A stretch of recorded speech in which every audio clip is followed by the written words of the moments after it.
আসসালামু আলাইকুম প্রিয় দর্শক, অন্য মঞ্চের আলাপচারিতায় আপনাদের সকলকে স্বাগত জানাচ্ছি। আসসালামু আলাইকুম। তুরস্কের ইস্তাম্বুল থেকে আপনাদের সাথে আছি আমি সরোয়ার আলম। বিশ্বের যে প্রান্ত থেকে আমাদের সাথে যুক্ত হচ্ছেন সবাইকে স্বাগত জানাচ্ছি। ইরানের সাথে আমেরিকা এবং ইসরায়েল যে যুদ্ধ পরিচালনা করছে বা ইরানের উপরে যে আক্রমণ পরিচালনা করছে, এটা নিয়ে এখন খোদ আমেরিকার সেনাবাহিনীর মধ্যেই এটাকে তারা মালহামা বলে চালিয়ে দেওয়ার চেষ্টা করছে। তাদের কথা অনুযায়ী যে এটাই হচ্ছে গডের বা স্রষ্টার নির্ধারিত সেই শেষ যুদ্ধ, যেই শেষ যুদ্ধের পরে শয়তানরা পরাজিত হবে, খ্রিস্টানরা বিজয়ী হবে এবং যিশু খ্রিস্ট আবার আবির্ভাব করবে। তাদের এই কথা বলার পেছনের কারণ কি? আসলেই কি এটা মুসলিমরা যে মালহামা বলে সেটা, নাকি খ্রিস্টানরা তাদের যে সর্বশেষ ধর্মযুদ্ধ বলে সেটা, আবার ইহুদিরা তাদের যে গডের পক্ষ থেকে বা ঈশ্বরের পক্ষ থেকে সরাসরি ঈশ্বর পরিচালিত যুদ্ধ যেটা বলে সেটা? কেন এই কথাগুলো আসছে এটা নিয়ে আলোচনা করব, যুদ্ধের সর্বশেষ পরিস্থিতি বলবো এবং ইরান এই যুদ্ধে কোন কোন কৌশলে আগাচ্ছে সেটা নিয়ে একটু আলোচনা করব। আমরা তাহলে শেষ দিক থেকেই শুরু করতে পারি, যে যুদ্ধের সর্বশেষ খবর, তারপরে হচ্ছে ইরান কি কি কৌশল লাগাচ্ছে এবং সর্বশেষ হচ্ছে এই মালহামার বিষয়টি। এর মধ্যে আপনাদের যদি এই বিষয় নিয়ে কোনো ধরনের ইনপুট থাকে আমাদের সাথে শেয়ার করতে পারেন, আমরা সেগুলোকে এভালুয়েট করার এবং শেয়ার করার চেষ্টা করব। ইরানের প্রতি সহানুভূতি প্রকাশ করে ভিডিও পোস্ট করার জন্য বাহরাইনের সরকার 4 জনকে গ্রেফতার করেছে এবং বাহরাইনের সরকার বলছে এরা হচ্ছে ইরানের চর, এরকম কিছু কথা। তবে ইরানের পক্ষে কাজ করছে এরকম লোকজন যে ইউরোপের মধ্যে, এরকম লোকজন যে মধ্যপ্রাচ্যে নেই বিষয়টা কিন্তু সেরকম না। ইরানের পক্ষে কাজ করছে এরকম লোকজন আছে, বা ইরানের পক্ষে না হলেও পশ্চিমা বিশ্ব ইসরায়েল এবং আমেরিকার বিরুদ্ধে মনোভাব প্রকাশ করছে, তাদের ক্ষোভ প্রকাশ করছে, এরকম লোকজন মধ্যপ্রাচ্যে আরব দেশগুলোতে বিভিন্ন পেশায় নিয়োজিত আছেন। এমনকি কুয়েতে যে 3টা আমেরিকান যুদ্ধ বিমান বিধ্বস্ত করা হয়েছে, সেই যুদ্ধ বিমান বিধ্বস্ত করেছে কুয়েতি যে পাইলট। সর্বশেষ যে তথ্য আসছে তাতে বলা হচ্ছে যে কুয়েতি পাইলট এই যুদ্ধ বিমান 3টিকে তার যুদ্ধ বিমান থেকে নিক্ষিপ্ত মিসাইলের মাধ্যমে বিধ্বস্ত করে। এখন এই যে মিসাইলের মাধ্যমে বিধ্বস্ত করে আমেরিকা, কুয়েত এটাকে বলার চেষ্টা করছে যে এটা হচ্ছে একটা ফ্রেন্ডলি ফায়ার এবং ভুল বশত আক্রমণ, সে বুঝতে পারে নাই। কিন্তু সর্বশেষ কিছু ডাটা এবং তথ্য এমন ভাবে বলছে বিষয়টাকে যে আসলে সে এত কাছ থেকে এই যুদ্ধ বিমানগুলোকে লক করে তারপরে ফায়ার করছে যে এগুলোতে ভুল বোঝার কোনো সম্ভাবনা নাই। অর্থাৎ সে এগুলোকে যুদ্ধ বিমান হিসেবে দেখে নাই, এগুলোকে সে মিসাইল হিসেবে দেখেছে, এরকমটা হওয়ার সম্ভাবনা নাই। এক। দ্বিতীয় হচ্ছে কুয়েতের আকাশে F-15 যুদ্ধ বিমানকে সে ইরানের যুদ্ধ বিমান মনে করবে এবং ইরানের 3টা যুদ্ধ বিমান কুয়েতের আকাশে উড়বে, এরকমটা মনে করার সম্ভাবনা কম। তৃতীয় হচ্ছে এই ধরনের ক্ষেত্রে যুদ্ধ বিমানকে যখন সে আকাশে টার্গেট করবে, সেই টার্গেটে সে ফায়ার করার আগে টার্গেট করছে, টার্গেটের সাথে সাথে সে যে কথাগুলো বলছে, সে তার হচ্ছে কমান্ড সেন্টারের সাথে যে যোগাযোগ করছে, এই সময়টাতেও এই জিনিসগুলো কিভাবে ঘটেছিল সেটার বিস্তারিত নাই। যে কারণে অনেকেই এটা মনে করছেন যে হয়তোবা সে পরিকল্পিতভাবে আমেরিকার যুদ্ধ বিমানগুলোকে টার্গেট করছে, পরিকল্পিতভাবে, মানে তাদের উপর আক্রোশ থেকে পরিকল্পিতভাবে টার্গেট করছে, এরকমও হতে পারে। এই ধরনের কথা আসছে। যাই হোক, দেখা যাক কি হয়। কিন্তু যেটা বললাম যে আসলে এই অঞ্চলে যে সবাই একেবারে আমেরিকার জন্য হচ্ছে পাগল সেটা না। ইরানের পক্ষে বা আমেরিকার বিপক্ষে, ইসরায়েলের বিপক্ষে কথা বলবে মানুষজন, কিন্তু সেই কথা বলার সুযোগ দিচ্ছে না এই দেশগুলো। স্বাভাবিক, এই দেশগুলোতে যেভাবে হচ্ছে রাজতন্ত্র চলছে তাতে এই দেশগুলোতে এভাবে কথা বলার সুযোগ দিবে না। এখন আমেরিকা কথা বলার সুযোগ দিচ্ছে কিনা, রাজতন্ত্রের জায়গা বাদ দিলাম, ঠিক আছে, এই সমস্ত দেশে রাজতন্ত্র চলছে, তারা কোনো ধরনের সুযোগ দিচ্ছে না মানুষকে, হচ্ছে গণতন্ত্র নাই, মানুষের কথা বলার অধিকার নাই, সংবাদপত্রের অধিকার নেই, ওকে ঠিক আছে। আমেরিকা আমেরিকা দিচ্ছে কিনা দেখেন, সিএনএন ইসরায়েল দিচ্ছে কিনা, আমেরিকা ইসরায়েল দিচ্ছে কিনা। সিএনএন ইরানে ঢুকেছে, ইরানে ঢোকার সময় তারা লাইভ করেছে, ঢোকার পরে তেহরানে গিয়ে লাইভ করেছে। সেই লাইভে তারা প্রথম যে জিনিসটা নিয়ে আসছে সেটা হচ্ছে যে আমরা ইরানে ঢোকার পরে যত সহজে ইরানের রাজধানীর দিকে যাচ্ছি কোনো ধরনের বাধা বিপত্তি ছাড়া, তারা প্রথমে বলেছিল আমরা জানি না পথে আমাদের কতগুলো চেক পয়েন্ট পড়তে পারে এবং আমাদের সাথে কি ধরনের আচরণ করবে, আমাদেরকে কতটা তারা হচ্ছে সার্চ করবে, এটা আমরা জানি না। তাদের প্রথম কথা ছিল এই। দ্বিতীয় কথা, যখন তারা ইরানে গিয়ে মানে তেহরানে গিয়ে পৌঁছেছে তখন তাদের কথা ছিল আমাদের সাথে এমন কোনো আচরণ করা হয় নাই যেই আচরণ আমাদের সাথে ইসরায়েলের রাজধানী তেল আবিবে করা হয়েছে। ইসরায়েলের রাজধানী তেল আবিবে সিএনএন যখন ঢুকে বিভিন্ন জায়গায় গিয়ে তাদের নিজেদের মতো করে মত প্রকাশ করার চেষ্টা করছে, সেখানে বাধা দিয়েছে ইসরায়েলের সেনাবাহিনী। চেক পয়েন্টে, প্রত্যেকটা চেক পয়েন্টে, এমনকি সে কোন জায়গা থেকে কোন অ্যাঙ্গেল থেকে কিভাবে ভিডিও করে, কতটুকু জায়গার মধ্যে গিয়ে ভিডিও করতে পারবে, কতটুকু জায়গাতে যেতে পারবে না, পুরোটাই নিয়ন্ত্রণ করেছিল ইসরায়েলের সেনাবাহিনী তেল আবিবে। কিন্তু এই সিএনএন এর কথা হচ্ছে ইরানে আমরা এই ধরনের কোনো বাধা বিপত্তির মুখোমুখি হইনি, এখানে আমরা আমাদের মতো করে খবর প্রচার করতে পারছি। এবং একইভাবে তুরস্কের সাংবাদিকরা সেখানে জাস্ট হচ্ছে খালি একটা জায়গার সামনে লাইভ ভিডিও করার সময় তাদেরকে গ্রেফতার করেছে। তুরস্কের সাংবাদিকরা বলছে যে আমরা পথ পারাপারের সময় এক জায়গা থেকে আরেক জায়গায় যাওয়ার সময় আমাদেরকে প্রত্যেকটা চেক পয়েন্টে এমন ভাবে তারা সার্চ করে, এমন ভাবে আমাদেরকে তল্লাশি করে যে এটাকে ন্যাংটা করে তল্লাশি করা বলা যায়। তুরস্কের সাংবাদিকরা বলছে যে এমন ভাবে আমাদেরকে প্রত্যেকটা চেক পয়েন্টে তল্লাশি করে যে পুরোপুরি মনে করেন যে হচ্ছে আপনার শরীরের জাঙ্গে ছাড়া কিছু থাকবে না। এখন এই সিএনএন আরেকটা খবর করেছে, সেটা হচ্ছে যে ইরানের রাজধানী তেহরানে এই হামলার মধ্যেও মানুষ তাদের স্বাভাবিক জীবনযাপন পরিচালনা করছে। এটা শুধু সিএনএন না, এটা অন্যান্য রাশিয়ার কিছু টেলিভিশন এবং পত্রপত্রিকাও এটা করেছে। স্পুতনিক এটা করেছে, তারা ভিডিও শেয়ার করেছে যে সেখানে এত কিছুর মধ্যে মানুষের জীবন চলছে। আবার একইভাবে তেল আবিব থেকে যে ভিডিওগুলো শেয়ার হয়েছে সেখানে দেখা গেছে যে মানুষের জীবনটা হচ্ছে গর্তের থেকে বেরিয়ে আসো, সাইরেন বাজলে গর্তে চলে যাও, গর্তের থেকে বেরিয়ে আসো, সাইরেন বাজলে গর্তে চলে যাও, এরকম একটা পরিস্থিতি তেল আবিবে। এখন এই যে ইরানের এত আক্রমণের পরেও মানুষ স্বাভাবিক জীবনযাপন করছে, সরকারের বিরুদ্ধে কোনো বিক্ষোভ নাই, এটা করার কারণে মার্কিন মন্ত্রণালয়গুলো, মার্কিন কর্মকর্তারা সিএনএন কে ব্যাপক পরিমাণে সিএনএন এর বিরুদ্ধে লেগেছে যে সিএনএন ইরানের প্রপাগান্ডা করছে। মানে তাদের কথা হচ্ছে ভাই তুমি প্রপাগান্ডা করবা শুধুমাত্র আমার, অন্য কারো পক্ষেও কথা বলতে পারবা না, সত্যটাও বলতে পারবা না। তো এই যে হচ্ছে গণ কি বলে মিডিয়ার স্বাধীনতা, এটা তো মানে এটা নিয়ে আর কথা বলার কিছু নাই, কথা বলার কিছু নাই। বিশ্বের সবচেয়ে বেশি সাংবাদিক মারা দেশ আমেরিকা, ইসরায়েল। বলবেন আমেরিকাতে এটার সাথে কেন তুলনা করেছে? কারণ ইসরায়েল যেটা মারছে মনে করবেন যে ওই গুলি, ওই ট্রিগারের পিছনে দুইটা আঙ্গুল আছে, একটা হচ্ছে ইসরায়েলের আঙ্গুল, একটা হচ্ছে আমেরিকার আঙ্গুল, আছেই, এটা ধরে নিতে হবে। তো গাজা ভূখণ্ডে যে কাজ করেছে, যত সাংবাদিক মেরেছে, কই কারো তো কোনো এটা নেই, ছিল না, কিছু নেই। আপনি দেখেন না, যদি তুরস্কে মনে করেন দুইজন সাংবাদিককে মারতো কি অবস্থাটা হতো আপনি চিন্তা করতে পারেন। তুরস্ক আছে এই জন্য উদাহরণ দিচ্ছি, বাংলাদেশ হলো একই অবস্থা। গেল সেখান থেকে আমরা এখন যাব কোথায়? ইরান তার আক্রমণ পরিচালনা করছে কিভাবে দেখেন। ইরান তার আক্রমণ পরিচালনাটা করার ক্ষেত্রে একটা সর্বশেষ তথ্য আপনাদেরকে দিই। সর্বশেষ তথ্যটা হচ্ছে যে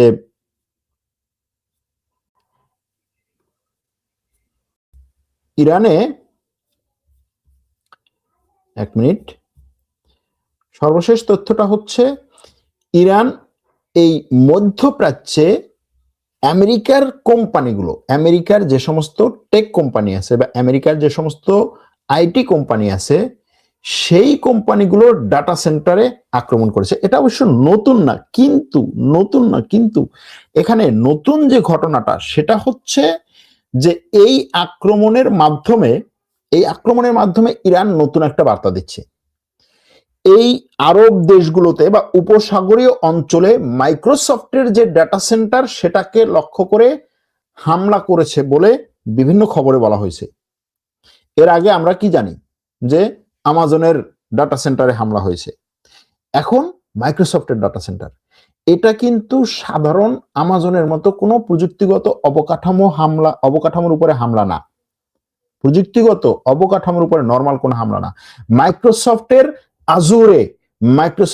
আজুরের ডাটা সেন্টার, এই আজুরে কি করে, এই সফটওয়্যার কি করে, আমেরিকা এবং ইসরায়েলের সরাসরি সেনাবাহিনীকে সাপোর্ট দেয়, সরাসরি সেনাবাহিনীর সাথে কাজ করে এবং সেনাবাহিনীর আর গোয়েন্দা সংস্থার এবং সরকারের বিভিন্ন গুরুত্বপূর্ণ ডিজিটাল অবকাঠামোগুলোর একটা শক্তিশালী অংশ হচ্ছে এই মাইক্রোসফট আজুরেকে ব্যবহার করে গাজা ভূখণ্ডে ইসরায়েলি সেনাবাহিনী ব্যাপক পরিমাণে মানুষ হত্যা করেছে, ব্যাপক পরিমাণে। শুধুমাত্র সেখানে না, এটা ন্যাটো ব্যবহার করে, এটা আমেরিকার পেন্টাগন বা আমেরিকার প্রতিরক্ষা মন্ত্রণালয় ব্যবহার করে, পশ্চিমা বিশ্বের অনেক বড় বড় ব্যাংক এবং আর্থিক প্রতিষ্ঠান এটাকে ব্যবহার করে। সামরিক যোগাযোগ ব্যবস্থার জন্য এই সফটওয়্যার ব্যবহার করা হয়। এখন এটা ব্যবহার করতে গেলে আপনি চাইলেই ব্যবহার করতে পারবেন না। আপনি বাংলাদেশের বলেন এই মাইক্রোসফট আমি তোমার এটা ব্যবহার করব, সে বলবে কি, সে বলবে আমেরিকার প্রতিরক্ষা মন্ত্রণালয় থেকে ছাড়পত্র নিতে হবে এটা ব্যবহার করার ক্ষেত্রে। তার মানে হচ্ছে এটা নর্মাল কোনো সফটওয়্যার, কোম্পানির সফটওয়্যার না, এটা হচ্ছে সামরিক এবং সরকারি গোপন ডাটাগুলো পরিচালনার জন্য ব্যবহার করা হয়। এখন এই উপসাগরীয় অঞ্চলে আজুরের ডাটা সেন্টার কতটা কৌশলগতভাবে গুরুত্বপূর্ণ, গত কয়েক বছরে সৌদি আরব, সংযুক্ত আরব আমিরাত এবং কাতারে মাইক্রোসফট বড় বড় ডাটা সেন্টার তৈরি করেছে, এগুলোর উদ্দেশ্য কি ছিল? এগুলোর উদ্দেশ্য ছিল এই অঞ্চলে যত ডাটা বা এই অঞ্চলে তারা যে সাপোর্ট গুলো দিবে, সার্ভিস গুলো দিবে, সেগুলোর ডাটা এখানে থাকবে। এবং আপনারা জানেন যে সৌদি আরব তার এই বিশাল পরিমাণ ডাটা সেন্টার এবং ডাটা ড্রাইভেন যে একটা অর্থনীতি, সেটার জন্য সে সিরিয়াসলি কাজ করেছে, অনেক অবকাঠামো তৈরিও করেছে, সংযুক্ত আরব আমিরাত, কাতার, সবগুলো। সুতরাং তারা সেখানে স্থানীয় সরকারগুলোর ডাটা, আর্টিফিশিয়াল ইন্টেলিজেন্সের উন্নতির ক্ষেত্রে, উন্নয়নের ক্ষেত্রে, ডেভেলপমেন্টের ক্ষেত্রে যেই ধরনের প্রযুক্তিগুলো, যেই ধরনের রিসার্চ গুলো করা দরকার, সেগুলোর ডাটা, টেলিকমিউনিকেশন এবং ডিজিটাল অবকাঠামোর ডাটা, সামরিক, গোয়েন্দা এবং সরকারি যে যোগাযোগ এবং ইনফরমেশন শেয়ারিং, সেটার ডাটা, সবগুলো এটার সাথে যুক্ত। এখন ইরান কি কি করেছে দেখেন। ইরান প্রথমে আমেরিকার চোখগুলোতে আক্রমণ করেছে, অর্থাৎ রাডারে আক্রমণ করেছে একেবারে প্রথম দিনই। এরপরে সে হরমুজ প্রণালী বন্ধ করে দিয়েছে, বৈশ্বিক জ্বালানি এবং বাণিজ্য। আমি গতকালকে একটা ভিডিও করে বলেছিলাম যে হরমুজ প্রণালী বন্ধ করে দেওয়া মানে হচ্ছে আমেরিকার যে ডাটা সেন্টার গুলো, আমেরিকার সিলিকন ভ্যালির যে হচ্ছে রক্ত চলাচলের ধমনী, সেটাতে বড় ধরনের আঘাত করা। এরপরে কি হয়েছে, এই মধ্যপ্রাচ্যের তেলের যে সমস্ত স্থাপনাগুলো আছে সেগুলোতে আঘাত করেছে, জ্বালানি বন্ধ, জ্বালানির সাথে সাথে আপনার কি এনার্জি বন্ধ। এনার্জি বলতে কি, বিদ্যুৎ, ইলেকট্রিসিটি এবং বিদ্যুৎ ছাড়া আপনি ডাটা বা এআই পরিচালিত করতে পারবেন না। এরপরে ইরান কি করেছে, হোটেল আর ব্যবসা কেন্দ্রগুলোতে আক্রমণ করেছে। আন্তর্জাতিক কর্পোরেট, এই যে আন্তর্জাতিক কর্পোরেটের উপস্থিতি বিশেষ করে দুবাইতে, সেটার উপরে আক্রমণ করেছে। এটার বিরুদ্ধে দুবাই কি করেছে, বিভিন্নভাবে ইন্টারন্যাশনালি যে ইনফ্লুয়েন্সার গুলো আছে, বিশেষ করে মেয়ে ইনফ্লুয়েন্সার যারা আছে আর কি, ইউরোপে, আমেরিকাতে ব্যাপক পরিমাণে হচ্ছে মানুষের উপর প্রভাব ফেলে, তাদের দিয়ে ভিডিও করিয়েছে, ব্যাপক পরিমাণে ভিডিও করিয়েছে। ইয়া হাবিবি কাম টু দুবাই, দুবাই হচ্ছে সবচেয়ে নিরাপদ জায়গা, কোনো সমস্যা নাই। এবং এই প্রতিরক্ষা পররাষ্ট্রমন্ত্রী সে আমেরিকার বিভিন্ন চ্যানেলে, প্রায় সব চ্যানেলে এখন ঘোরাঘুরি করতেছে, সিএনএন বলেন, এনবিসি বলেন, ফক্স বলেন, সবগুলোতে, এবং সেখানে সে বলার চেষ্টা করছে যে হ্যাঁ আমাদের উপর আক্রমণ আসছে, কিন্তু তার কথা অনুযায়ী আমাদের এয়ার ডিফেন্স সিস্টেম বা আমাদের দেশে যে এয়ার ডিফেন্স আমরা ব্যবহার করি এটা হচ্ছে বিশ্বের সবচাইতে নিরাপদ এবং সবচাইতে শক্তিশালী এয়ার ডিফেন্স সিস্টেম। আমরা সব আক্রমণগুলোকে তছনছ করে দিয়েছি, আমরা তোমাদের সর্বোচ্চ নিরাপত্তা দিয়েছি, কোনো টেনশন নাই, তোমরা চলে যাও না। এই যে এই আক্রমণ, এরপরে হচ্ছে কি, এই আক্রমণটা করলো, এরপরে কিসে আক্রমণ করলো? ডাটা সেন্টারে আক্রমণ করলো, ক্লাউড অবকাঠামোতে আক্রমণ করলো, AWS ডাটা সেন্টারে আক্রমণ করলো ইরান। তারপরে ক্লাউড অবকাঠামোটা বেশিরভাগ হচ্ছে বাণিজ্যিক আমাজনের ডাটা সেন্টার আক্রমণ। এরপরে হচ্ছে মাইক্রোসফট আজুরের ডাটা সেন্টার আক্রমণ, যেটা হচ্ছে সামরিক এবং গোয়েন্দা, এটাকে এই ডিজিটাল অবকাঠামোতে আক্রমণ। অর্থাৎ ইরানের হামলার লক্ষ্যমাত্রাগুলো বা লক্ষ্যগুলো ক্রমে ক্রমে আরো গুরুত্বপূর্ণ অবকাঠামোর দিকে যাচ্ছে, এটা কিন্তু এখান থেকে মোটামুটি বলা যায়। যদিও এই আক্রমণের ক্ষেত্রে মাইক্রোসফট এখনো কিছু বলে নাই, হয়তোবা শেষে এসে বলতে পারে যে আমাদের একটুখানি আক্রমণ হয়েছে, আমাদের যে ডাটা সেন্টার ছিল সেই ডাটা সেন্টার থেকে দূরে, সেই ডাটা সেন্টারে যারা চাকরি করে এদের ছেলেপুলেরা যেই কি বলে পার্কে খেলাধুলা করতো, সেই পার্কের এক কর্নারে ইরান আক্রমণ করেছে, এটা বলতে পারে, এরকম একটা মানে ঘোষণা হয়তো তারা শেষ পর্যন্ত দিতে পারে। কিন্তু এখনো পর্যন্ত মাইক্রোসফট যে চুপ থাকছে, এর মানে হচ্ছে এই ডাটা সেন্টারগুলোর কিছু অংশ সামরিক এবং সরকারি চুক্তির অধীন, যে কারণে তারা এই ডাটা সেন্টারের তথ্য প্রকাশ করতে পারছে না, সরকারের এবং সামরিক সীমাবদ্ধতা আছে, এটা হইতে পারে। এখন ইরানের এই হামলার বার্তাটা কি?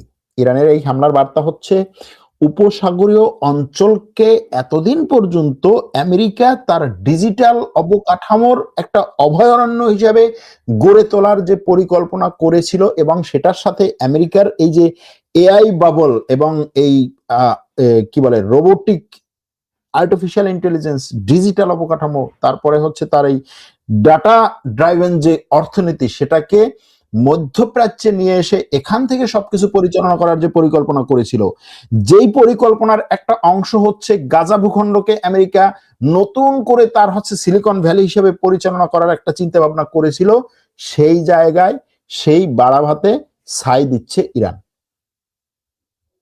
এখন যদি এই জায়গায় মিসাইল হামলার ঝুঁকি বাড়তে থাকে, তাহলে বিশ্বজুড়ে প্রযুক্তি কোম্পানিগুলো এবং সরকারগুলো নতুন করে ভাবতে বাধ্য করবে তাদেরকে, এবং যেটা হবে সেটা হচ্ছে তাদের এই যে ডাটা সেন্টার, এআই, এইগুলো নিয়ে যে চীনের সাথে ব্যাপক একটা যুদ্ধ এবং প্রতিযোগিতা, যেখানে চীন মনে করেন যে হচ্ছে বুলেট ট্রেনের গতিতে চলছে, সেখানে আমেরিকা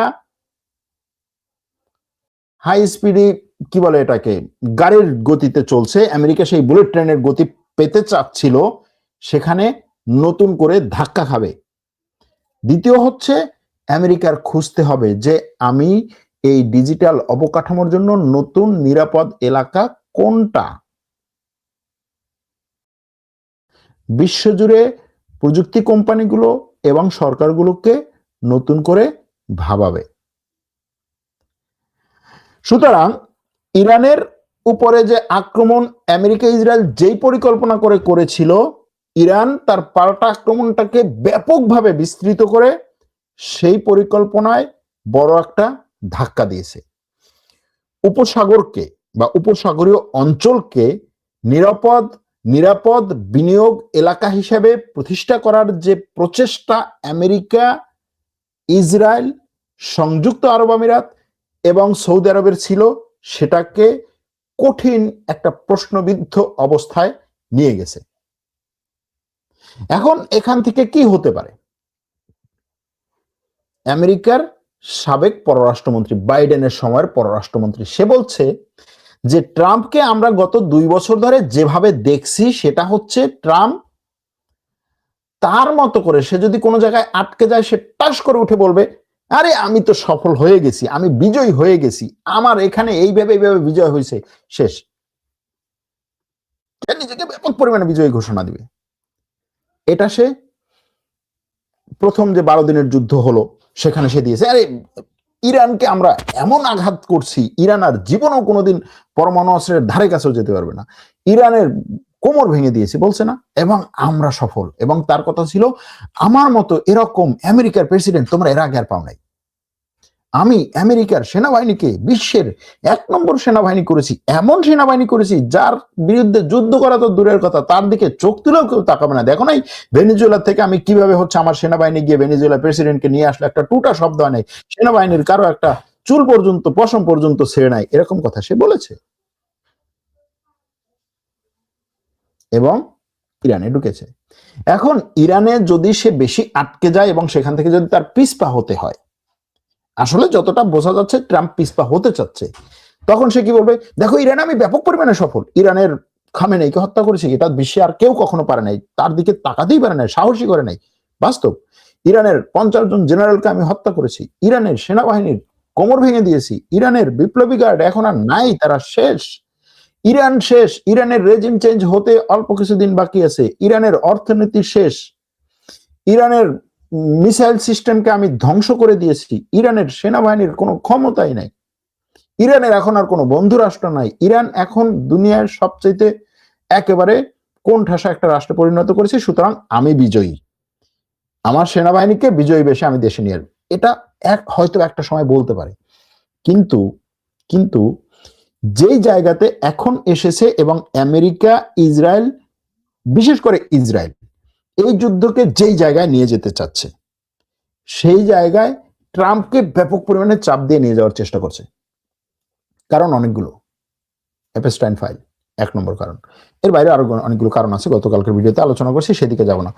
এখন এই আমেরিকার এবং ইসরায়েলের সৈন্যরা এই যুদ্ধটাকে একটা ধর্মযুদ্ধ হিসেবে পরিচালনা করার চেষ্টা করছে, এই যুদ্ধটাকে একটা ধর্মযুদ্ধ হিসেবে পরিচালনা করার চেষ্টা করছে। এর কারণ হচ্ছে গত কয়েকদিন ধরে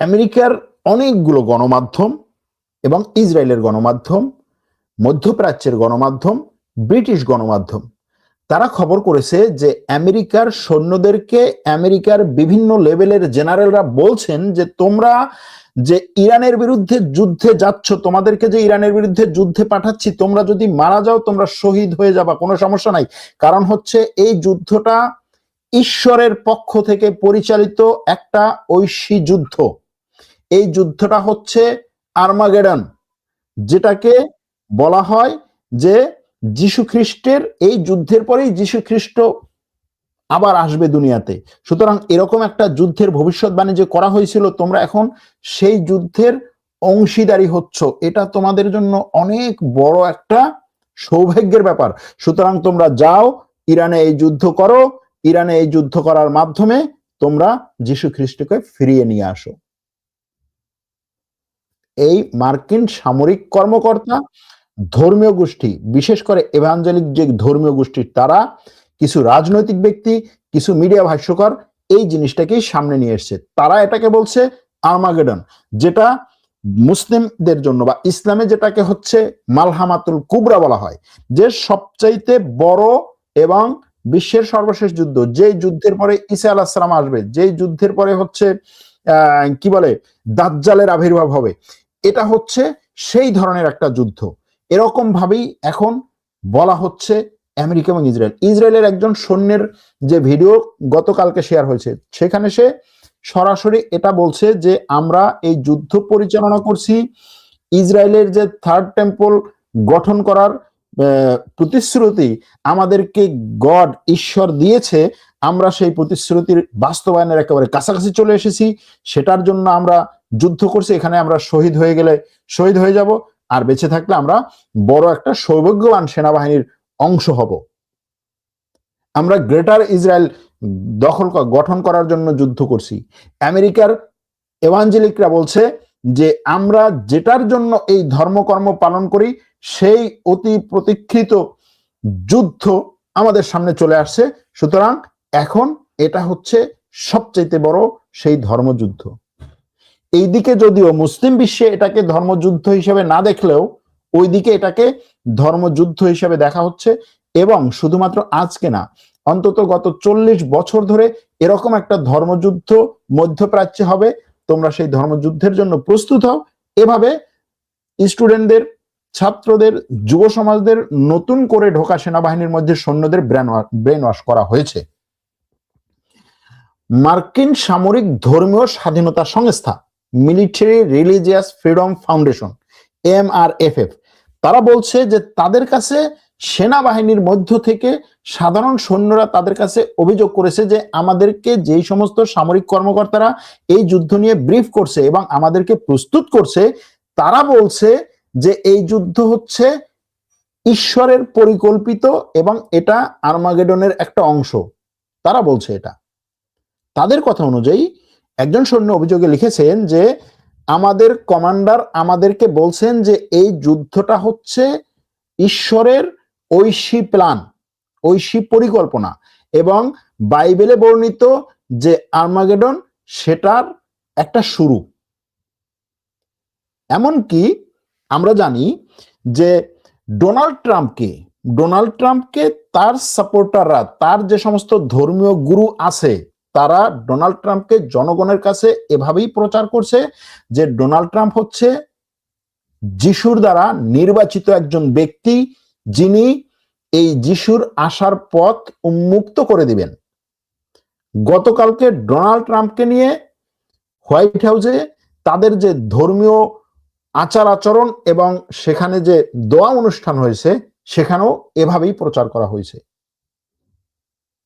সুতরাং ইরানের বিরুদ্ধের এই যুদ্ধকে তারা শেষ সময়ের যুদ্ধ হিসেবে আখ্যায়িত করার চেষ্টা করছে।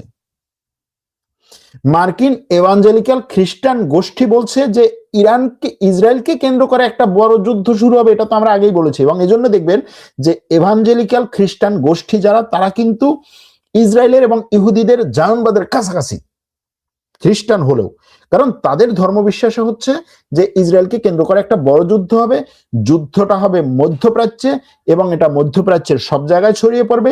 এই যুদ্ধ করা উচিত, যত দ্রুত এই যুদ্ধ হবে সেই যুদ্ধের পরেই যিশু খ্রিস্টের পুনরাগমন হবে। এবং এই ঘটনাগুলো একটা অপরের সাথে যুক্ত। কিছু পশ্চিমা মিডিয়া বিশ্লেষক, সংবাদ মাধ্যম এবং সংবাদ মাধ্যমে বিশ্লেষকরা তারা বলছেন যে এটা আর্মাগেডন না হলেও এটা হচ্ছে সর্বশেষ সময়ের যুদ্ধ। এটা হতে পারে, তাদের কথা হচ্ছে এটা সর্বশেষ সময়ের একটা যুদ্ধ হতে পারে। তাহলে আমরা তিন দিক থেকে দেখছি। একটা হচ্ছে বাইবেলের যে সর্বশেষ টাইম, এভাঞ্জেলিকরা বলছে এটা হচ্ছে আর্মাগেডন, আর আমেরিকার সৈন্যদেরকে বলা হচ্ছে এটা হচ্ছে সেই কি গডের প্ল্যান, যেই পরিকল্পনার পরে যীশু খ্রিস্ট আসবে। এখন এখানে এটার সাথে ইসলামের মালহামাতুল কুবরার কোনো সম্পর্ক আছে কিনা। যেমন ধরেন ইসলামে মালহামাতুল কুবরার কথা আসছে হাদিসে, এবং সেখানে বলা হচ্ছে যে মুসলমানদের প্রধান শত্রু হবে রোমান শক্তি। রোমান শক্তি বলতে এখানে আসলে খ্রিস্টান শক্তিকে বোঝানো হচ্ছে, কারণ সেই সময় রোমান ছিল খ্রিস্টান জগতের সবচেয়ে পরাধীন শক্তি, সবচেয়ে কি বলে পরাধীন বলতেছি, সবচেয়ে বড় পরাশক্তি। সেই পরাশক্তিকে বোঝানো হচ্ছে। তো এই মুহূর্তে সবচেয়ে বড় পরাশক্তিকে আমেরিকা। যুদ্ধটা হবে কোথায়? ইসলামের মালহামাতুল কুবরার কথা বলেছে সিরিয়া অঞ্চলে। সিরিয়া অঞ্চল বলতে যদি লেভান্ত অঞ্চল বোঝানো হয়, মেজোপটামিয়া বলতে যে অঞ্চলটা এখন আমরা বুঝি সেটা যদি বোঝানো হয়, তাহলে সিরিয়া, ফিলিস্তিন, ইসরায়েল, তারপরে হচ্ছে লেবানন, জর্ডান, ইরাকের কিছু অংশ, ইরানের কাছাকাছি অংশ, এই জায়গাটাতে। এবং ইসলামের সেই মালহামাতুল কুবরা বলা হচ্ছে এরপরে দাজ্জালের আগমন আসবে, তারপরে ঈসা আলাইহিস সালাম আসবেন, ইমাম মেহেদী আসবেন এবং একটা যুদ্ধ হবে। যুদ্ধের পরে হচ্ছে কনস্টান্টিনোপল মানে হচ্ছে ইস্তাম্বুল আবার দখল হবে, মুসলমানরা বিজয় করবে। তার মানে হচ্ছে যে এই মালহামাতুল কুবরা চলার সময় বা তার আগে আগে ইস্তাম্বুল পরাধীন হয়ে যাবে, ইস্তাম্বুল আবার মুসলমানদের অধীন থেকে চলে যাবে, তারপরে আবার মুসলমানদের হাতে আসবে। এটা হচ্ছে হাদিসের কথা। খ্রিস্টান ধর্মের বিষয়টা হচ্ছে যে আর্মাগেডন হবে, সেই আর্মাগেডনের কথাটার উৎস হচ্ছে বুক অফ রিভেলেশন, এবং সেখানে তারা যুদ্ধ করবে কাদের সাথে? খ্রিস্টান বিরোধী বাহিনী। সেখানে মুসলমানদের কথা বলা হয়নি, কারণ তখন তো মুসলমানরা ছিল না। খ্রিস্টান বিরোধী বাহিনীর বিরুদ্ধে যুদ্ধ করবে। যুদ্ধটা হবে কোথায়? যুদ্ধটা হবে মেগিদ্দো অঞ্চলে। মেগিদ্দো অঞ্চল বলতে বর্তমান ইসরায়েল ফিলিস্তিন এই যে লেভান্ট অঞ্চল সেটাকে বোঝানো হয়। এবং এটার পরে কি হবে? যীশু খ্রিস্টের প্রত্যাবর্তন হবে। আর ইহুদি ধর্মের কথা অনুযায়ী এটা হচ্ছে গগ ম্যাগগ যুদ্ধ। গগ ম্যাগগ যুদ্ধ অর্থাৎ একেবারে সর্বশেষ বৃহৎ যুদ্ধ। এবং এই যুদ্ধের কথা কোন উৎসতে আসছে? ইহুদি ধর্মের এজেকেল উৎসতে। এবং সেখানে তাদের সবচেয়ে বড় শত্রু হবে গগ এবং তার মিত্ররা। এবং এটাকে তারা এভাবে বলে যে আমালিকা। ইহুদিদের ঐতিহাসিক ভাবে আছে যে আমালিকাদের বিরুদ্ধে ইহুদিরা যুদ্ধ করবে এবং আমালিকাদের শিশু নারী সব হত্যা করা যায়। নেতানিয়াহু গাজায় যে যুদ্ধ পরিচালনা করেছে তখনও সে বলছে যে গাজায় যারা আছে সব আমালিকা, এদেরকে মেরে ফেলো। এখন ইরানের ক্ষেত্রে সে এটা কথাটা বলছে যে এরা সব আমালিকা, তোমাদের শেষ করে দাও। এবং এই যুদ্ধ হবে কোথায়? এই যুদ্ধ হবে ইসরায়েল অঞ্চল। এখন ইসরায়েল অঞ্চল বলে অনেকগুলো জায়গা। এবং এই যুদ্ধের পরে কি হবে? এই যুদ্ধের পরে মসিহের যুগের শুরু হবে। মসিহের যুগ, মসি বলেন, যীশু খ্রিস্ট বলেন, আর হচ্ছে এই ইসলামে যে কি বলে ঈসা আলাইহিস সালামের প্রত্যাবর্তন বলেন বা ইমাম মেহেদির আসা বলেন, এই জিনিসগুলোকে প্রায় কাছাকাছি টাইপের হিসাব করা হয়। এখন এই যে অবস্থা, এই অবস্থাটাকে আপনি কিভাবে দেখবেন? মানে আমি জানি না আসলে এটাকে কিভাবে দেখা দরকার এবং এটা নিয়ে কি ধরনের বিশ্লেষণ করা দরকার। জাস্ট হচ্ছে কি আলোচনাগুলো হচ্ছে সেটা আমি আপনাদের সামনে তুলে নিয়ে আসলাম। কিন্তু এটাকে আপনি কিভাবে বলবেন, আপনি কিভাবে দেখবেন? এটার বিরুদ্ধে মুসলিম বিশ্ব কি পুরো মুসলিম বিশ্ব কি এটার বিরুদ্ধে যুদ্ধ করছে? করছে না তো।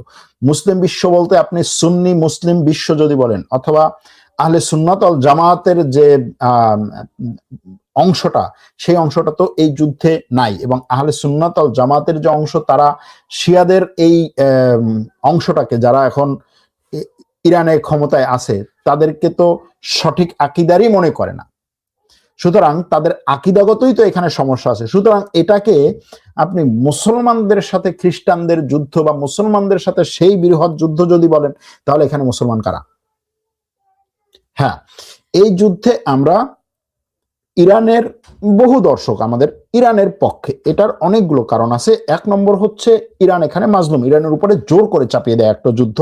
2 নম্বর হচ্ছে ইরান এমন একটা শক্তির বিরুদ্ধে যুদ্ধ করছে যেই শক্তিটা মুসলিম বিশ্বকে গত 80 বছর ধরে ঠুকরে ঠুকরে খেয়েছে। সুতরাং মুসলিম বিশ্বের যে আক্রোশ, সেই আক্রোশের অন্তত বহিঃপ্রকাশ ঘটাচ্ছে ইরান। গাজা ভূখণ্ডে যে আক্রমণ ইসরায়েল আমেরিকা করেছে, সেই আক্রমণের বিরুদ্ধে কোনো মুসলিম দেশ কোনো কথা বলে নাই। অন্তত ইরানের উপরে আক্রমণ হওয়ার কারণে ইরান এই গাজা ভূখণ্ডের প্রতিশোধ হিসাবেও যদি ধরা হয়, বা অন্তত ইরান সেই শক্তির উপরে আক্রমণ করছে, এই জন্য ইরানকে সাপোর্ট দিচ্ছে। কিন্তু এটাকে ওই মালহামাতুল কুবরা বলার মতো যে পুরো মুসলিম বিশ্বের সাথে, বা হচ্ছে যেই মুসলিম আকীদাকে মানুষ হচ্ছে সঠিক আকীদা মনে করে সেটার সাথে পশ্চিমা বিশ্বের যুদ্ধ, এটা আমার কাছে এখনো এই পর্যন্ত মনে হয় না। আর আমেরিকা ইসরায়েল তাদের সেনাবাহিনীকে এই যুদ্ধে যেভাবে মানুষ মারা যাবে, বা এই যুদ্ধে তারা যদি হেরে যায়, অথবা তারা যদি এই যুদ্ধে দীর্ঘ সময় ধরে যুদ্ধ পরিচালনা করতে হয়, তাদেরকে তো একটা কিছু দিয়ে এই যুদ্ধে ধরে রাখতে হবে। সুতরাং সেখানে তাদের এই বক্তব্যগুলো দিয়ে মানুষগুলোকে এই যুদ্ধে ধরে রাখতে চাইছে। এই ছিল আমার আজকে যে বলতে চাচ্ছি সেটা, আজকে যে আলোচনাটা নিয়ে আসতে চাচ্ছি সেটা। পরবর্তীতে আবার আলোচনা করব, পরবর্তীতে ভিন্ন বিষয় নিয়ে আবার আলোচনায় আসব। আর আজকে সন্ধ্যায় ফেস দ্য পিপলে হচ্ছে লাইভে আসবো, বাংলাদেশ সময় রাত 10টা, 10:30, সন্ধ্যায় না, বাংলাদেশ সময় রাত 10:30। যদি আপনারা সেখানে থাকেন, সেখানে অবশ্যই দেখা হবে। আর আমার চ্যানেলে তো আপনারা আসেনই, চ্যানেলটা সাবস্ক্রাইব করেন। বিশেষ করে আমাদের টেলিগ্রাম চ্যানেলটাকে সাবস্ক্রাইব করে সেটাতে সাথে থাকেন। টেলিগ্রাম চ্যানেলে আমরা সর্বশেষ তথ্য মোটামুটি দ্রুত সময় দেওয়ার চেষ্টা করি আমাদের সাধ্য অনুযায়ী, এবং যে সমস্ত ভিডিও ফুটেজ তথ্য আমরা এই ফেসবুক এবং ইউটিউব লাইভে শেয়ার করতে পারি না, সেগুলো সেখানে শেয়ার করি। এজন্য আপনারা সর্বশেষ তথ্য পেতে চাইলে সেখানে যেতে পারেন। আর আমাদের মন্তব্য নিয়ে, আমাদের এই বিশ্লেষণগুলো নিয়ে অবশ্যই আপনাদের মন্তব্যগুলো আমরা দেখি, পড়ি, এবং আপনাদের মন্তব্যগুলো থেকে দুটো জিনিস আমরা নেই। একটা হচ্ছে সমালোচনা, গঠনমূলক সমালোচনা, আরেকটা হচ্ছে তথ্য, যেই তথ্য আমি জানতাম না কিন্তু আপনি জানেন, আমাদেরকে সেই তথ্য দিচ্ছেন, এরকম একটা বিষয় আমরা নেই। আর সর্বশেষ যে বিষয়টা বলবো সেটা হচ্ছে আমাদের ফ্যাক্ট চেকিং কোর্সের একটা অফার ছিল গতকালকে, সেটা শেষ হয়ে গেছে। 50% ডিসকাউন্ট, আমাদের সেই অফারে আমরা যথেষ্ট পরিমাণে সাড়া পেয়েছি, এবং গতকালকে যেহেতু অফারটি শেষ হয়ে গেছে, এরপরে আমাদের ওই অফারটা চলবে না, মানে 50% ডিসকাউন্ট চলবে না, কিন্তু ফ্যাক্ট চেকিং কোর্সে আমাদের স্বাভাবিক নিয়মে, স্বাভাবিক ফিতে, গতানুগতিক ধারার যে ফি, সেই ফিতে ফ্যাক্ট চেকিং কোর্সে ভর্তি চলবে রমজানের শেষ পর্যন্ত। তবে ফ্যাক্ট চেকিং কোর্সের অফার লোফে না নিতে পারলেও সাংবাদিকতায় আমাদের 50% ডিসকাউন্টের অফার চলছে, আরো 4 দিন সেটা চলবে। সাংবাদিকতায় 50% ডিসকাউন্টের অফার, সেটা আপনারা নিতে পারেন যদি বেসিক সাংবাদিকতার ধারণা পেতে চান। বাংলাদেশের সাংবাদিকতা নিয়ে একটা মানে নেতিবাচক একটা মনোভাব মানুষের মধ্যে আছে। আমরা চাই সেখানে সঠিক সাংবাদিকতার ধারণা এবং সঠিক সাংবাদিকতার শিক্ষা দিয়ে কিছু মানুষকে তৈরি করার। ভালো থাকবেন, সুস্থ থাকবেন, আল্লাহ হাফেজ।